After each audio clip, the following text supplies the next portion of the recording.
Morning mga ma'am sir, dito tayo sa Anao Tarlac, boundary ng Moncada. Eto, residential farm with calamansi. May mga calamansi. So bakod na bakod tong property, may house inlet pa. May house pala. Ito along Barangay Cemented Road.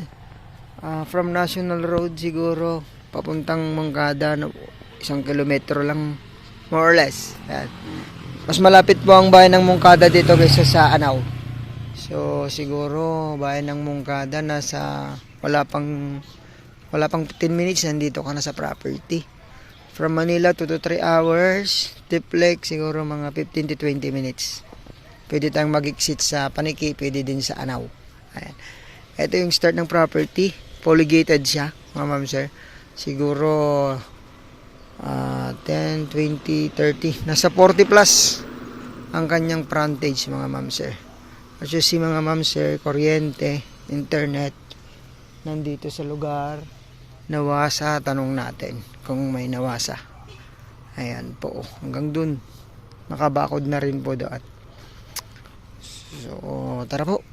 Ito, may bahay, 2 kwarto to. Parang maliit lang tignan sa labas pero sa loob maluwang. Ayan, may tanim na rin na sa polygated siya. Bakod, pwedeng magtanim dito ng gulay. Nagtatanim si gulay ng kuya ng mga talong, ganyan dito. Pati doon sa gilid. Tapos meron tayong tamarind dito. May atis. Tara po sa loob ng kwahay. Minsan nakakabit pa yung kurinti natin, wanin. Meron. Meron daw po. Meron daw pong kuryente. Ayan. White. Naka-tiles naman. Tapos ito, isang kwarto, left side, maluwang. Isang bed, maluwang po.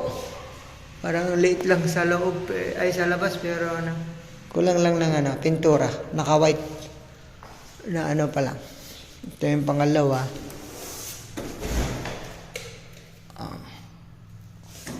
Naka-tiles. Mas maluwang yung isa na kwarto. Tapos ito naman yung kusina. Hindi po nakatira si engineer dito kaya ganito. Pero kunting ayos lang. Yung sirang luwang, parang isang kwarto. Kulang lang division. Dito siguro liguan.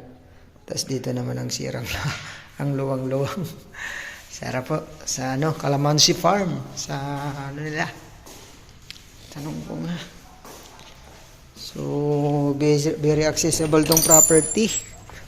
Tapos ang gandang gandang gawing bakasyonan. May pang-asim na tayo. Tamarind. Ito yung mga kalamansi. Tapos may mga tanim na gulay. Kamote. And boundary. Area po pala nito 2,500 square meter. Ayan, hanggang doon sa likod may tanim po si kuya. Ayan, so kasama natin yung nagki-caretaker. Ayan. Pero wala pong problema sa caretaker. Ang niya dito, maglinis lang. Magtanim, kanya na ang tanim. Ayan. So, ang upa niya, yung pagtatanim niya. Okay lang naman kay engineer para malinisan.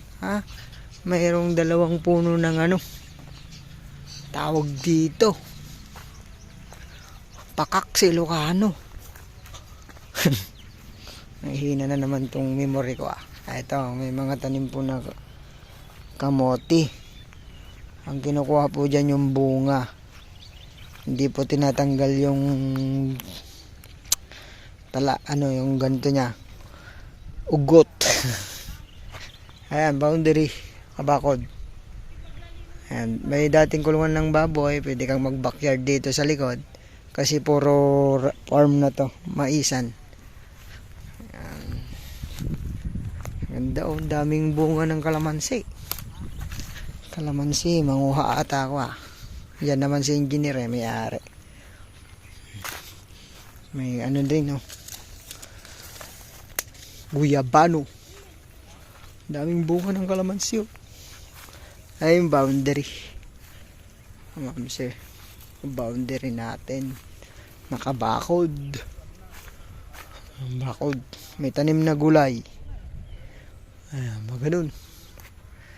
Ayan po. Kausapin natin si engineer. Tinawagan lang ako ng pinsan ko. Kasi siyang nakakilala kay engineer. So, kung magkano ang presyo niya, very nakapakalapit sa highway din. Baka naghahanap kayo nito ng kagandang property. Maibigan nyo. Yun. Bisitahin nyo po ang aking description box. Lalagay natin doon ang price. At syempre ang sagot ni seller. Ayan. Ulitin ko po, bahan po ng Anao, Tarlac, 2,500 square meter. Ayan. Yung price ma'am sa description box po. Thank you. Ingatan po kayo lagi ng Panginoon. God bless po sa ating lahat.